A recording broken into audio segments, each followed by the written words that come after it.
United States courthouse is named.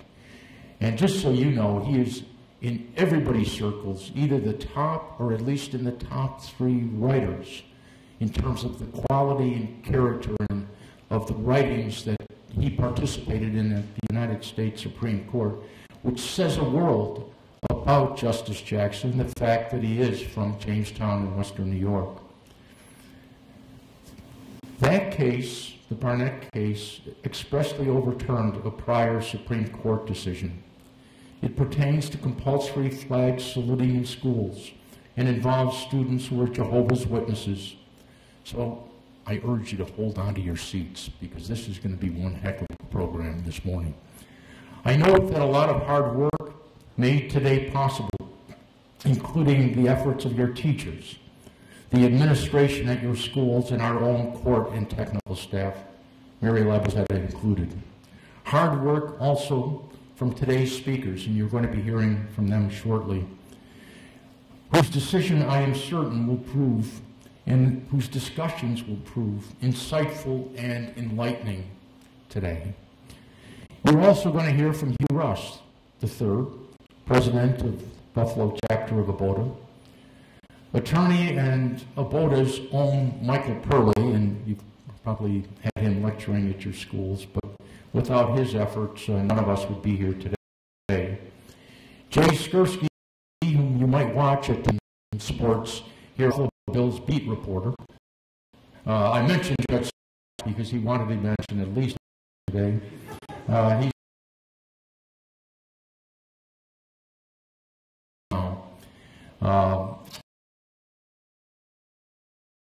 from, and Professor Helen Drew, she's at Buffalo. Now, I'm thrilled and very thankful brethren, my judicial colleagues, very esteemed this morning. Judge Erin Perodato, good morning. She's from the Appellate Division, 4th Department, essentially in Rochester. The Honorable John Curran, Appellate Division, 4th Department as well. Supreme Court Justice Anna Sivak, and she's in New York State Supreme Court, and also from the New York State Supreme Court, the Honorable E. Jeanette Ogden. She wanted to have a few more names and a few more initials, but we wouldn't let her put them in the program this morning. But what's going to be special about all of them is they're going to be joining us for lunch afterwards. And please be free to discuss today's program, what is of interest to you in terms of the Constitution. They'll answer questions, they'll lead discussions. Did I miss somebody? Judge? Oh, and Honorable Barbara Johnson-Lee. All right, you know, she kind of gets lost when she sits next to Judge Ogden. Yeah, I mean, it's just the way it is in our system, but I'm sorry and so to give you some accolades, you were the first one to arrive here this morning. That's how excited that Judge Barbara Johnson-Lee from Buffalo City Court was this morning, and we go back a long way, and I mean, there couldn't be anybody nicer than Judge Lee. So if you're going to appear in her court or in city court, ask to be in her courtroom. That's a good place to be. And again, they're going to be joining us for lunch to answer questions, to have discussions. So a lot of weight to you this morning. I'm not going to take up any more of your time. I eagerly invite Hugh Russ to the podium, please, to get our program started. I know. Judge Lee, I'm sorry. Good morning, everyone. I'm Hugh Russ. I am the president of the local chapter of ABOTA, the American Board of Trial Advocates. And before I say my few words about ABOTA, I got to say I'm usually on your side of this. It's really weird being up here. So I think I'd rather be where you are, but I'll do my best. On behalf of the American Board of Trial Advocates, Buffalo Chapter, I want to welcome all of you to our 6th annual James Otis Lecture. Founded in 1958 by attorneys to preserve the right guaranteed by the 7th Amendment of the Constitution, the right to a civil jury trial, ABOTA is devoted to making trials not only possible for everyone, but accessible to everyone. ABOTA also seeks to preserve the independence of justice, judges.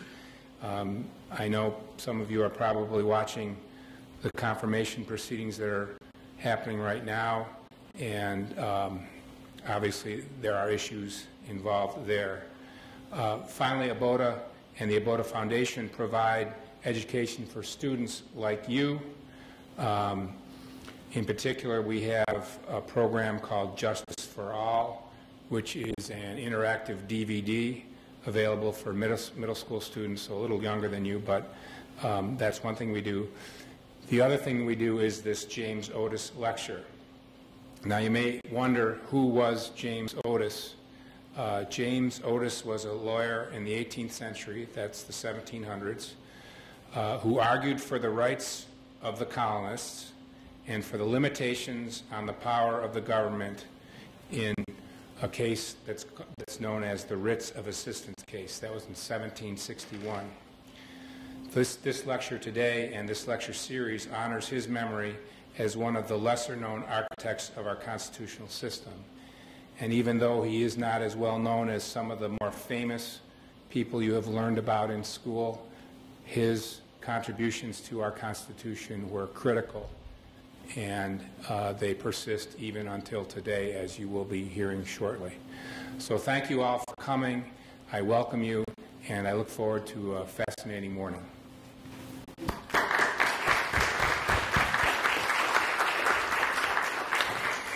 All right, the gentleman that you heard referred to as the practicing lawyer in Western New York, without whose dedication and commitment to the James Otis Lecture and this program and our gathering, and we wouldn't be here today without Michael Pearly. Michael.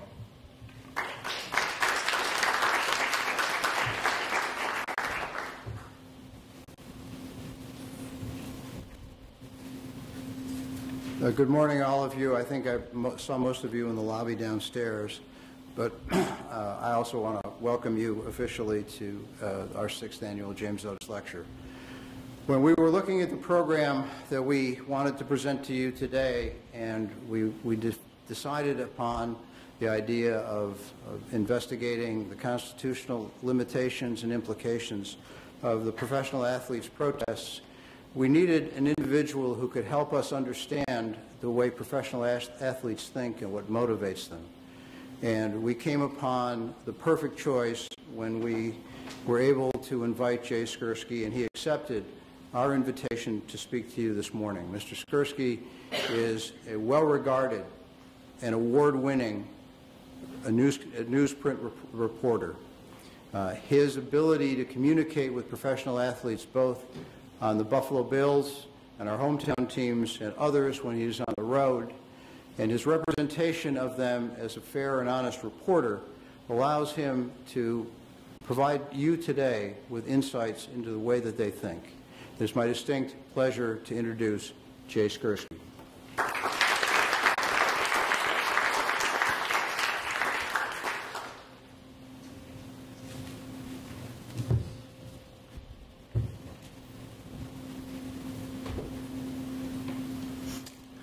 Hello, everybody. Good morning. Thank you very much for inviting me to speak and for being here today.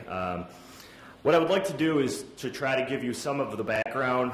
Some of you may be familiar with the protests that have taken place during the national anthem, started by Colin Kaepernick a couple of years ago. But for those of you who maybe aren't, I think it's important that I give you some of the background in terms of why it is that Colin Kaepernick started to do what he did. So, Colin Kaepernick has become larger than football since he refused to stand 2 years ago as the national anthem played before NFL games. An icon in the fight against police brutality and racial injustice, Kaepernick has not played in the league since the 2016 season. Most recently, he was made the face of a new Nike ad campaign, which I'm sure many of you have seen. The commercial, which is filmed in black and white, ends with a close-up of his face and the caption, "Believe in something, even if it means sacrificing everything." In many ways, that's what Colin Kaepernick has done. His NFL career as of now, is over. And many people believe that it's because of the protests that he started back in August of 2016, first by sitting and then later by kneeling for the national anthem before NFL games. This was Kaepernick's quote when he first was asked about why he decided to sit. "I am not going to stand up to show pride in a flag for a country that oppresses black people and people of color. To me, this is bigger than football, and it would be selfish on my part to look the other way.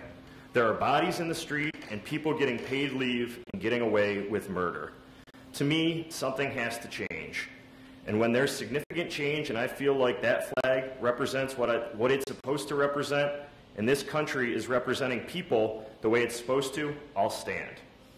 Kaepernick first sat for the national anthem. He later started to kneel after he had a conversation with former NFL player and Green Beret Nate Boyer, who has become a mentor of sorts to Colin.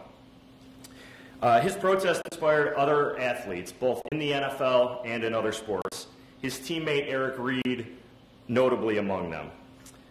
After Kaepernick sat for the first time, his team in the NFL released statements saying players were encouraged but not required to stand for the anthem, which is played before every professional sporting event in the country. I'm sure if you guys have been to Bills or Sabres games, you are aware of that. In September of 2017, President Donald Trump said that NFL owners should respond to players who kneel during the national anthem by saying, and I quote, "Get that son of a bitch off the field right now. He's fired. He's fired." That, as you may well imagine, did not sit well across the NFL. In an act of defiance against Trump's statement, players from 28 teams participated just days later, almost exactly a year ago to the day, in some form of protest. That included coaches and team owners. The Buffalo Bills had 12 players who elected to take a knee during the national anthem before their game against the Denver Broncos. Lorenzo Alexander, one of their team captains and a representative for the National Football League Players Association, spoke after the game about why it is that he decided to be among those 12 who took a knee. And I quote, "It was in response to our president's comments, calling people who were peacefully protesting SOBs.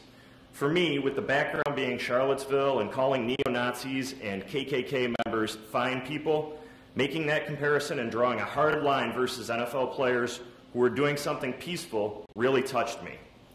The night before the game against the Broncos, the Bills had a voluntary team meeting that involved their team owners, Terry and Kim Pagula, their coach, Sean McDermott, and their general manager, Brandon Beane. It was termed an open dialogue, and it was an hour-long conversation held in the team hotel that turned emotional at several points, as you could imagine. More from Alexander. "For the guys who are taking a knee and trying to bring awareness to social injustice and inequalities in this country, it doesn't mean they're not patriots. It doesn't mean they don't love their country, because we do. We have great privileges here. But being a U.S. citizen, I also want to bring attention to things that need change. I'm with our military and with our country, but I don't think you can put us all in a box and draw a line and say, I have to be with my country or with social justice. Hey, I can be for everything, and that's the point we wanted to get across." After coming out of the tunnel together as a team, the Bills gathered on the field and locked arms and walked onto the sideline. That was a change from the way they had approached the anthem before. Some of the other players who took a knee included Ryan Davis, Mike Tolbert, Jordan Matthews, Sharice Wright, Leonard Johnson, Cedric Thornton, Shaq Lawson, Marcel Darius, Tywan Jones, and Kalen Clay. "We just felt like it was the right thing to do," Sean McDermott, the coach, said of walking onto the field. McDermott otherwise kept the details of that Saturday night meeting private, but in speaking with the Bills, and actually the Broncos on that day, they further explained why they decided to do what they did. "Me and my teammates, we felt like President Trump's speech was an assault on our most cherished right, freedom of speech," Broncos linebacker Von Miller said. "Collectively, we felt like we had to do something for this game. We couldn't just let things go.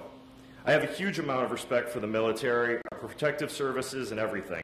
I've been to Afghanistan. I've met real-life superheroes. It wasn't any disrespect to them. It was for our brothers that have been attacked for things that they do. I felt like I had to join them.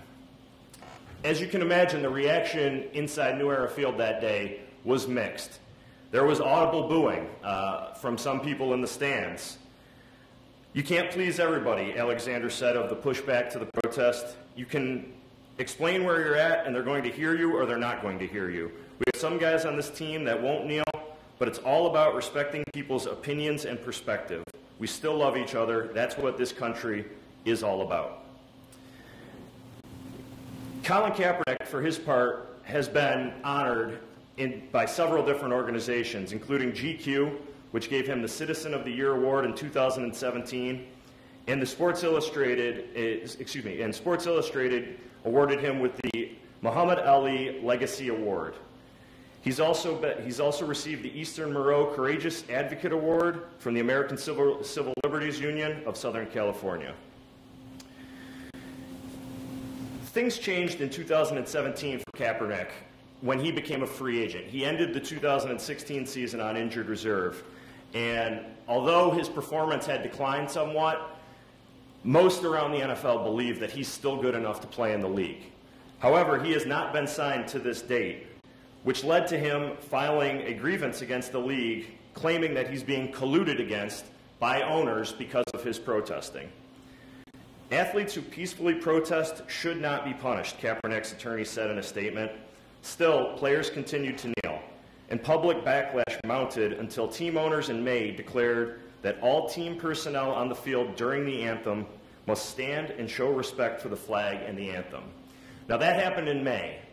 It was in July, however, that the NFL dialed back that policy, and it basically rescinded it. So the league said that everyone on the field had to stand and show respect for the flag and the anthem. Teams would be fined by the NFL for violation. In an August statement, the league said that is still the policy, but players and teams won't be disciplined for violations. So in other words, the NFL is now back in the exact same place it's been since Kaepernick first started his protest. Quite frankly, this has been an embarrassment for the league in many ways. What does it mean for players? Well, they are free to continue to express themselves as they see fit.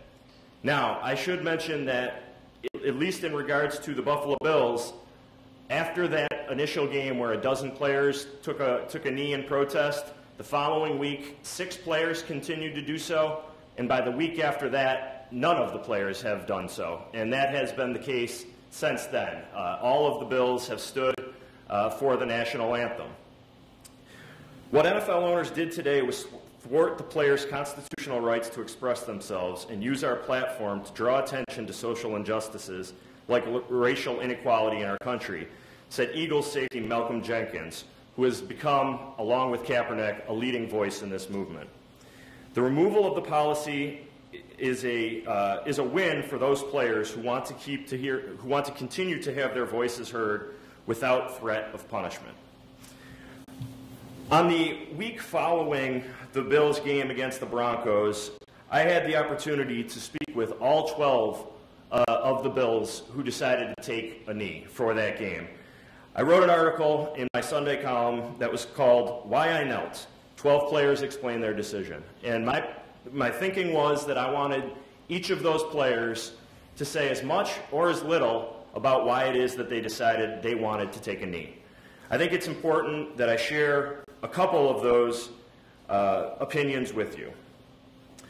Ryan Davis said, "It was important to me because I've always felt when Kaepernick came out understanding why he took a knee, I thought that was very commendable. I agree with him from the very beginning. When the president made those remarks, it was almost like conviction. I took it personal. I was really talking to myself, like I really need to show my family, my friends, my community, everybody back home looking at me, who I am and what I represent." Mike Tolbert, "For me, as a black man in this country, I've seen firsthand why Colin Kaepernick started it. Being pulled over for no reason, sitting on the curb with my hands in handcuffs for no reason. stuff like that. And also, I've got kids. You know what I mean? I've got kids, man. I've got a son that's going to be a black man at this country at one point, and I don't want him to have to go through that. So, as you can hear in these comments from players, this is a deeply personal issue for them, and they have all been affected by it. To a man, I have not heard one single player express any sort of issue with what Colin Kaepernick has done. Now, that's not to say that privately or personally they all agree with it, but the NFL as a whole is united in supporting Colin Kaepernick. Where his collusion trial goes will be one of the fascinating things to follow in the league this season. It is surprising to me that he has not received another opportunity in the NFL. I could think of one team here in Buffalo that maybe could use a quarterback. Interestingly enough, Reid, who was his former teammate with San Francisco, just signed with the Carolina Panthers within the last couple of weeks. What does that mean for Kaepernick moving forward? What will Reid do when he is on the field? Will he continue to protest? That remains to be seen, but I think it was interesting nonetheless that for a player who had sued the league for collusion, he was no longer being colluded against because he's been signed. So, you know, that's good for Reid, but honestly, Colin Kaepernick, and, you know, again, I'll go back to the Nike ad, has become the face of this movement. And, you know, I think every person in the NFL has a different opinion on it. And right now, the league is struggling mightily to come up with a uniform understanding or policy of how they want to handle these things going forward. So I think that is some of the background regarding these, you know, this protest that was started by Kaepernick, and I hope that gives you guys some further knowledge exactly of where players in the league stand and maybe why Colin Kaepernick did what he did. So thank you very much.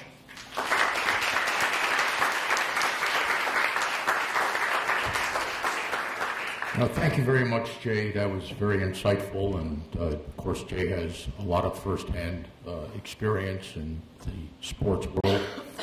You know, and it does highlight for us today's topic, which is freedom of expression. Let's do it.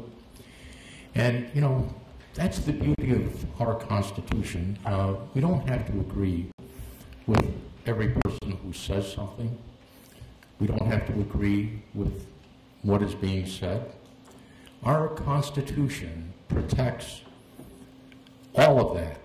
It protects the person who speaks. It protects the person's beliefs. It protects us who hear what we hear and what we want to hear.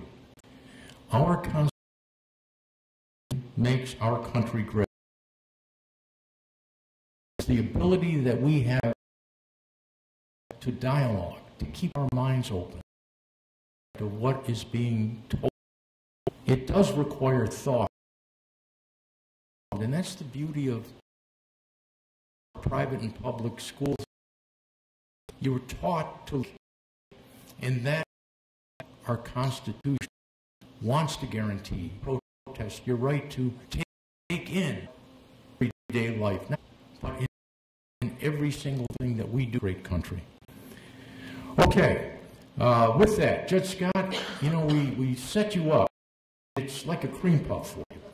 All right, he's going to tell us a little bit about the court process and how that all comes into play when we're talking about the federal Constitution, the state Constitution, and judges who are part of the system. Thank you very much. I'd like to echo everything Judge Scretany said about our country and our Constitution. And I want to really thank Mr. Skursky. That was very informative. I think these young people, this is a real opportunity for them to hear an analysis that makes sense about this whole issue. So thank you very much. I also want to make sure that you remember earlier this week when Mr. Pearly spoke at your schools in preparation for this program, discussed the United States Supreme Court and the impact that cases had on the rights. Quite often you hear lawyers and laymen, the federal court is complicated, I think this is you can come, have your, and I think we do a real service, and that Constitution that we're talking about makes this country really, in my opinion, and I guess everyone else, one of the greatest countries in the world. So I just want to say that. So the structure is somewhat, it's interesting. It can seem a little complicated, but let me see if I can make it understandable. Now, the Supreme Court is the most important court in the land. But district courts like this one are where much of the action happens in this country. We are the trial courts of a three-level federal court system. And in fact, the drafters of the Constitution themselves gave Congress the power to create these courts. Article 3 of the Constitution states that the judicial power of the United States shall be vested in one Supreme Court and in such inferior courts as the Congress may from time to time ordain and establish. They probably could have picked a better word than inferior, but that only refers to, just really only refers to superior in terms of what's below and what's above. Of course, I know Judge Scretany could have had some input in that language over 200 years ago, but that's all right. But I didn't have my thesaurus with me at the time, Judge Scott. Could have done very well doing that. So the Western District, that's where you are right now. This court is one where cases are heard, just like the case you heard about from Mr. Pearly, and that's the West Virginia State Board of Education versus Barnette. So like all district courts, the Western District of New York is made up of district judges like Judge Scretany and magistrate judges like myself. Federal district judges are nominated and appointed for life by the President of the United States, subject to confirmation by the Senate. And that's what you're watching on television right now, taking place. This way, and this process is such that it prevents people from being removed from the bench because they decide a case in a way that some people may disagree with it. And magistrate judges such as myself are appointed. We're often said to be on the front lines of litigation. We oversee pretrial proceedings in both criminal and civil matters. We issue decisions and reports and recommendations that shape the scope of a case and sometimes resolve a dispute from the start to finish. Now, district courts are abuzz with activity. Every day people are arrested. They're brought here to this court for arraignment. Hearings and trials, important civil matters are also addressed here. A civil case simply means that it's not a criminal case. And I like the explanation that a civil case is usually a dispute over money and property versus a criminal case where something is done that affects adversely the citizens of this country. So, now, as I said, I don't think district courts are inferior, but despite best efforts, I also know that they are not infallible. Congress knew this too, so it developed an appellate system to which litigants who believe the district court erred can appeal. And like the district courts, which represent geographic portions of the country, appellate courts are split into circuits. And each of these circuits hear appeals from certain designated locations in the country. And in our part of the country, appeals are heard by the Second Circuit Court of Appeals. And that is the court that heard the appeal in the Barnett case that Mr. Pearly talked about. In fact, the Second Circuit hears cases from all over New York, Connecticut, and Vermont. And just so you also get a sense of it, there are 13 courts of appeals in the United States, covering different regions of the United States. So that's kind of the that's an easy way to follow it. You have district court, appellate courts. There's 13 of them, and then the Supreme Court. We are one of 94 district courts. We are 94 districts in the country. I don't know if you've studied that yet, but that's the way it is structured. Now, decisions from these 13 courts of appeals can be challenged in our highest court, and that's, of course, the United States Supreme Court, located in Washington. And cases that have reached the Supreme Court from the state court, there are some that do, and that's when, if a decision of the state's highest court is challenged, then that challenge may be heard by the Supreme Court of the United States. The Supreme Court consists of 9 justices who hear cases from all over the country. Majority rules in this court. 5 votes is all that's required to dispose of a case. I'll let your teachers quiz you later on whether the Constitution requires that there be 9 members of the court on the court. And I'll give you a hint that if it doesn't, we're in trouble, because we only have 8 right now. So that's how cases reach the Supreme Court, either through a 3-part federal system of district, circuit, and appellate courts, and then the Supreme Court, or through an appeal from the highest state court to the Supreme Court. So that's as simple as I can make it. It's not really that complicated once you work in it every day, but I thank you for your time. I wish they'd had these programs when I was coming through school. By the way, I went to Touch Tech for 2 years.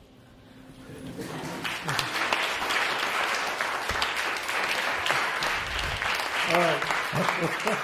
Did you graduate from any place? Or? No, I didn't. I'll go back and check. Extend the FBI check.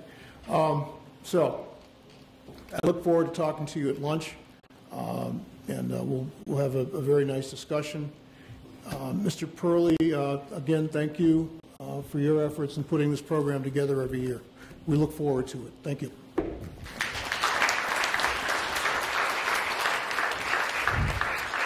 Thank you, Judge Scott. You know, if you get a minute or two to speak with Judge Scott at lunch, Judge Scott has made an invaluable contribution to our court. Part of his legacy is what's called the reentry program. And it is absolutely an emotional and amazing court. It actually works with integrating convicted felons, the highest level of criminals, upon their release, and it works to integrate them into our everyday society.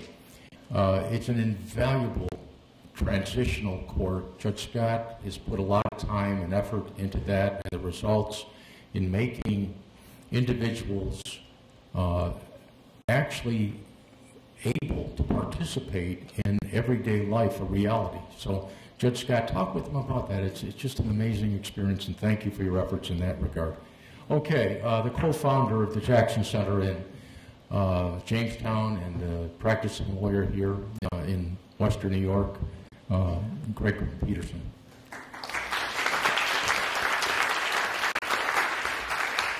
Thank you, Ronnie. It's a delight to introduce our principal speaker today. The stage has been set. We've discussed the Colin Kaepernick case, and we've discussed a little bit about West Virginia versus Barnett. We've also discussed about the fact of the question of infallibility, which brings to mind Justice Robert Jackson in a case. And he said about the United States Supreme Court, because as Judge Scott said, there's the District Court, there's the Circuit Court of Appeals, and then there's the Supreme Court, which is the final. And he said, Justice Jackson said, we at the Supreme Court are not final because we are infallible, but we are infallible only because we are final. So hence there is no greater than the Supreme Court. Thrilled today to introduce Professor Helen Nellie Drew. She has a resume a mile long, and it's many, many pages. But suffice it to say, she's a professor of practice in sports law and the director of the SUNY Buffalo Center for the Advancement of Sport, a cross-disciplinary initiative that fosters academic research, policy development, and programming in the sports industry. She's a graduate of the University of Buffalo Law School, having received her undergraduate degree at Harvard. and she also completed an honors senior thesis under the direction of former U.S. Solicitor General and Watergate Special Prosecutor Archibald Cox. I want to talk more about that. That's fascinating. She was also in-house counsel to our professional hockey team, the Buffalo Sabres. And there she was involved in contract matters, including dealing with Pat LaFontaine. Remember that? And Dominic Hasek. But of most interest to me, as we just had a program in the Robert Jackson Center dealing with one of the Buffalo Sabres hockey stars who was the first to be defect from Russia, dealing with Alexander Mogilny. We had Don Luce down there just recently. Before that, Jerry Meehan, and your name came up a lot. Her academic interests range from concussion and player wellness issues to Title IX and domestic violence in sports. She will be talking on the title, Freedom of Expression, Just Do It. And before I ask her to come forward, the story about the Barnett case, which many of you heard about earlier today before the event, is real. It came in just yesterday, where the headlines was, Texas Attorney General takes on black teenager expelled for sitting during the Pledge of Allegiance. Texas Attorney General Ken Paxton threw his weight behind a school defending itself against a lawsuit brought by a black teenager expelled for refusing to stand during the Pledge of Allegiance. The student argues her expulsion is a violation of her constitutional rights. So when you think Barnett, 1943, sort of settled the issue, it's in play here in Texas today. Ladies and gentlemen, Professor Helen Nellie Drew.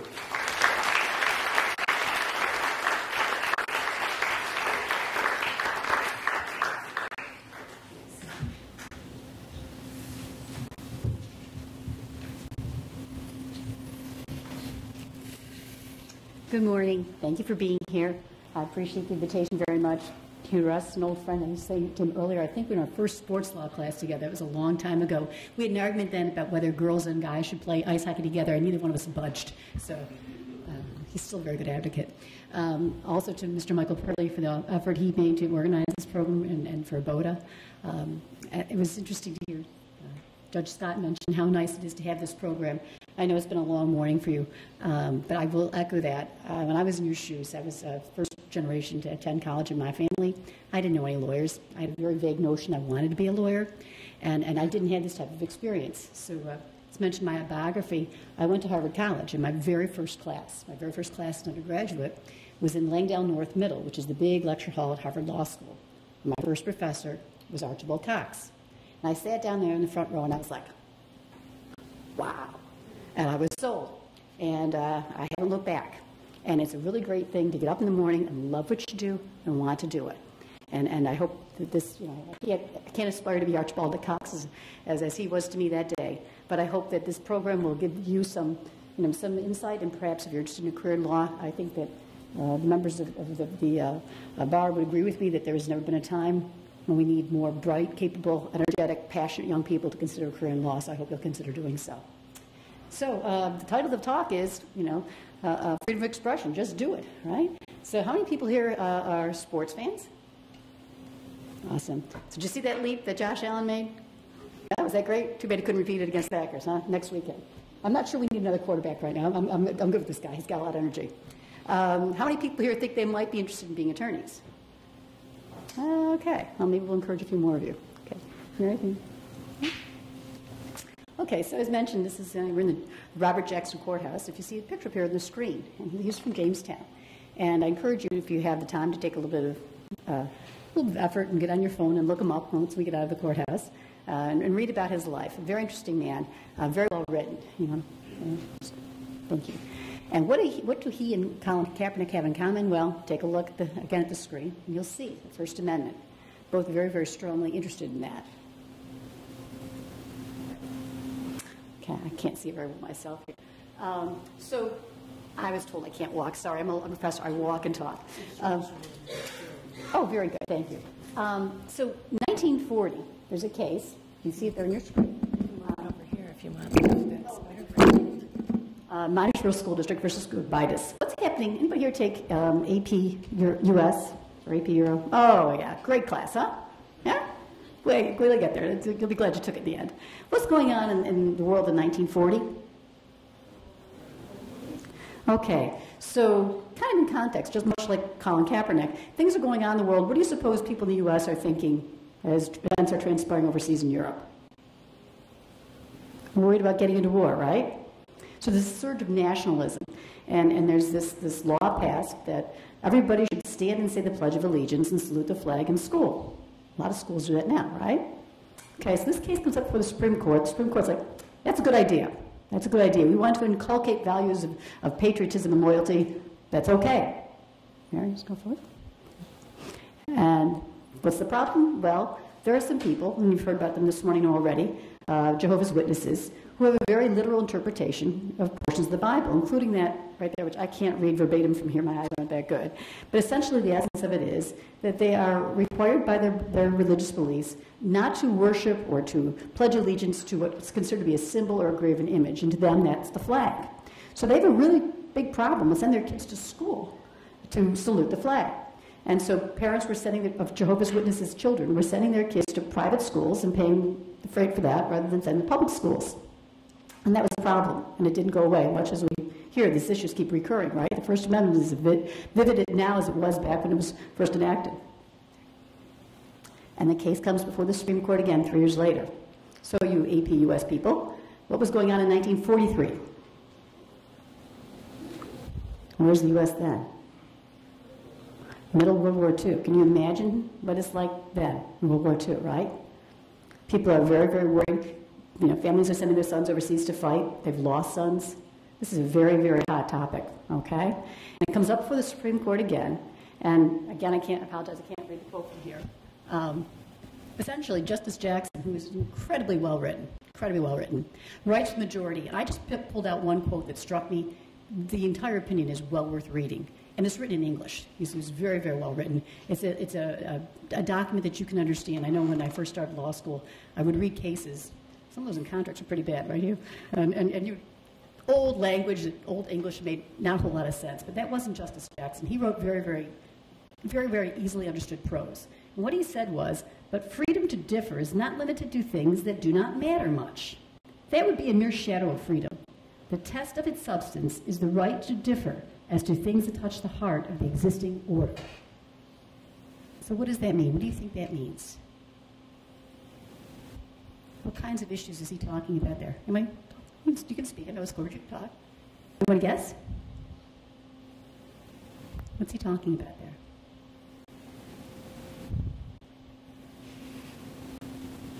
Sure. Yeah. Is he talking about how freedom is equally protesting things that matter a lot versus protesting things that only matter a little bit? And in this case, protesting the saying of Yeah, exactly. If everybody agrees with you, you don't need to worry about freedom of expression, right? Because nobody's going to be telling you, shut up. It's that simple. Yeah. So one of my favorite justices is Justice Albert Wendell Holmes. He got a baseball case wrong, but we're not going to talk about that right now. Only thing he ever wrote badly, and it was well written, but it was the wrong result. In any event, he said something similar. He said, if there is any principle in the Constitution that more imperatively calls for attachment than any other, it is the principle of free thought. Not free thought for those who agree with us, but freedom for the thought that we hate. What does that mean? A thought that we hate. Yeah.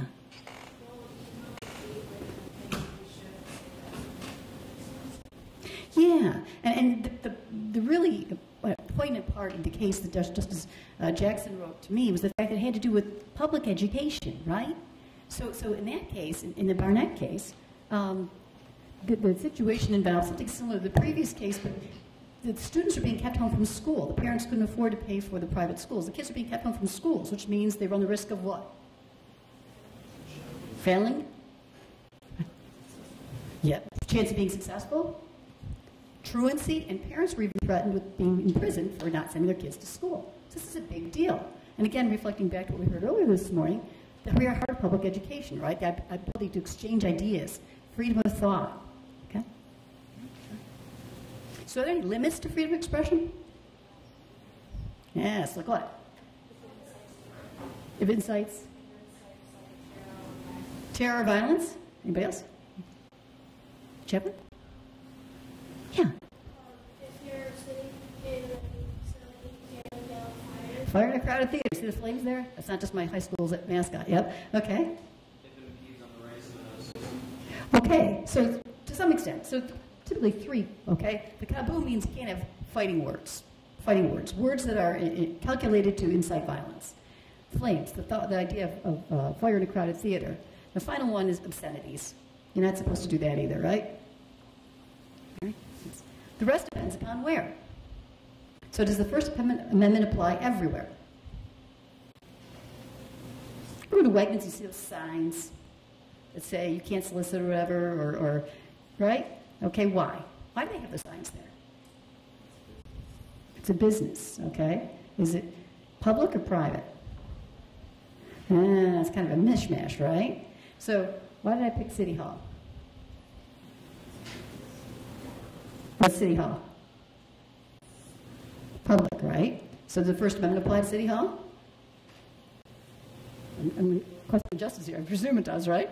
So it applies to state action, right? It applies to state action. So Niagara Square, we've seen protests in Niagara Square, right? So within the bounds that we've already described, that's fine. How about schools? Anybody see a school up there? No. Ooh, I heard a no. Where was the no? Okay, what's the no?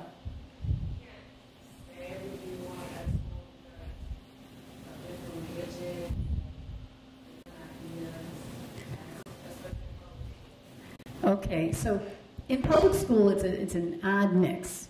You can, and you do have the right to First Amendment freedom of expression within certain parameters. There's a big case, and again, this is a 1969. What was going on in 1969? You hit that yet, DPUS? What was going on in 1969? I just got to refer to it. You were graduating. 1969. Yeah.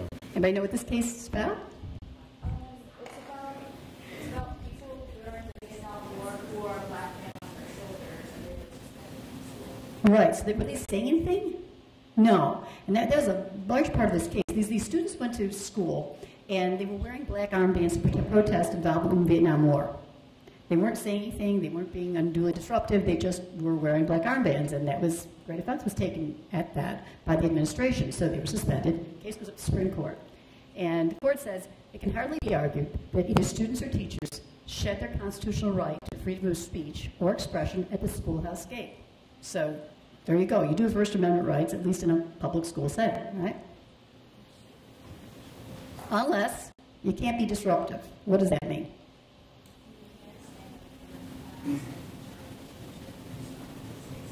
Sure. So now, did any of your schools do the march, walk out from school and protest? Okay. So our students in my children's high school did as well. What did you guys do? Stood outside. Anybody else?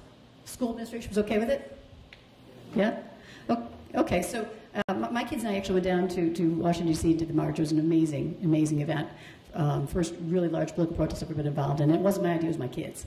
But when it came time for that event to leave school, our school administration said, look, we get it, we understand, we appreciate it, but we can't have you disrupting classes. So how about we do this? How about we escort you out and then limited period of time and walk back in?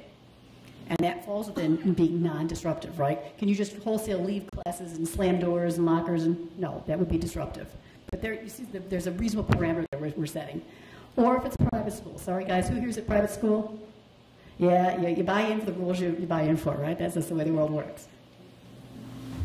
How about employers? Anybody have a guess? How about an employer?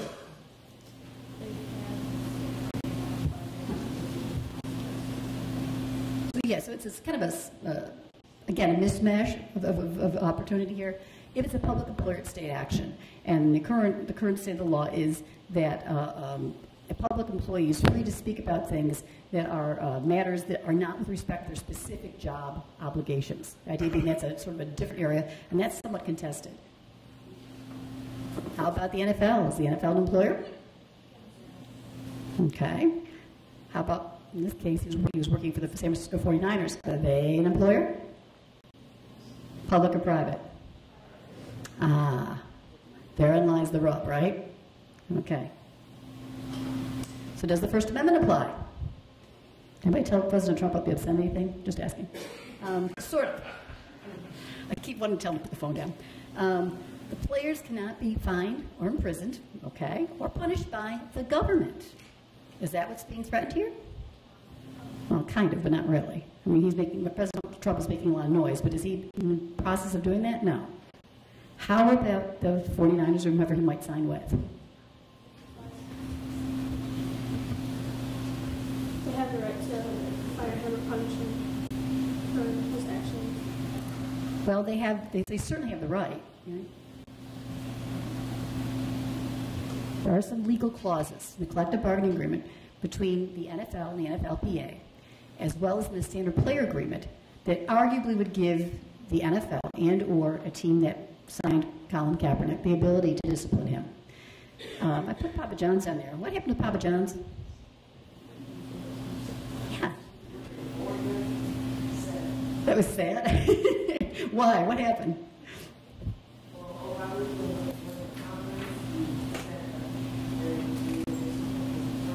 Yep. And what happened to him? Pretty much got kicked out of his job, right? Was that okay? Doesn't that violate the First Amendment? Private employer, right? Okay. But what impact did that have on the NFL? This whole dispute, right? As Mr. Skursky mentioned, it's been a nightmare for the NFL. They did not willingly put themselves in this position. There are some other laws in addition to the CBA that might apply. CBA is private law between the NFL and the NFLPA. Title VI applies, potentially, as well as the Sherman Antitrust Act, which would be the basis for the collusion suit that Mr. Skursky mentioned. So far, we haven't seen that take off because the focus is all on the collusion case. And by the way, you'll see more about that coming forward, I'm sure.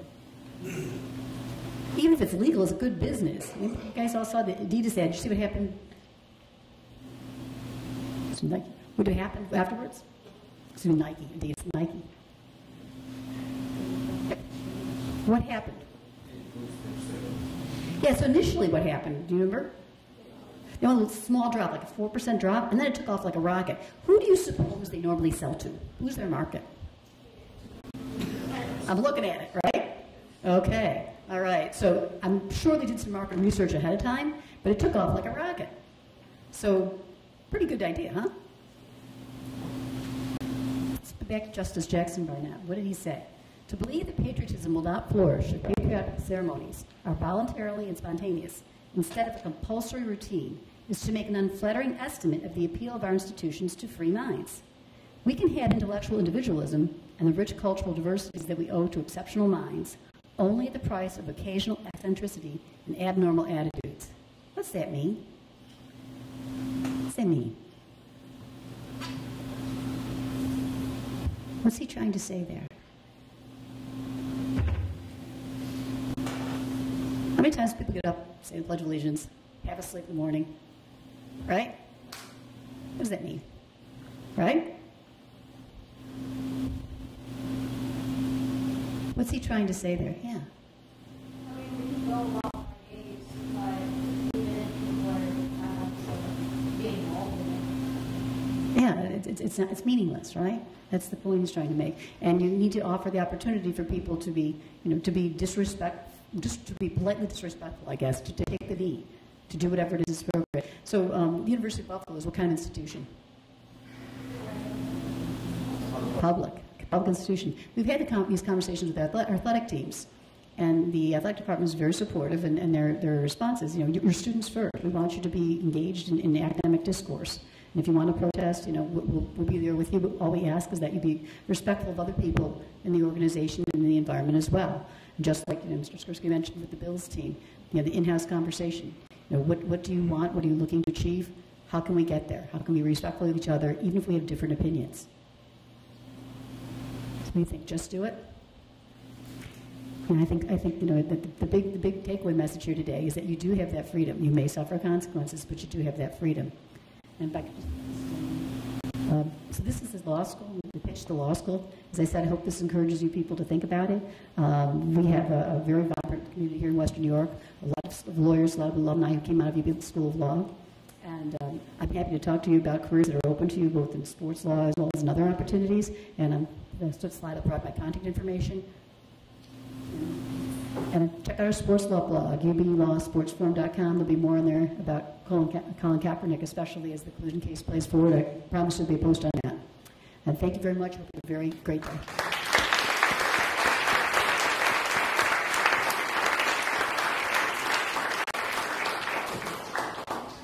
Thank you very much, Professor Drew, and we really appreciate your being with us today. As you know, we, the court, are here every day to work towards doing justice, and I know I speak for my colleagues when I say that you most certainly did justice to the Constitution and the First Amendment and to discourse and discussion and chronology this morning. Some of your comments are certainly fundamental, but they're the comments from which we can build, and that's what's really important as we proceed through the educational ladder and through the things that we have to deal with every day.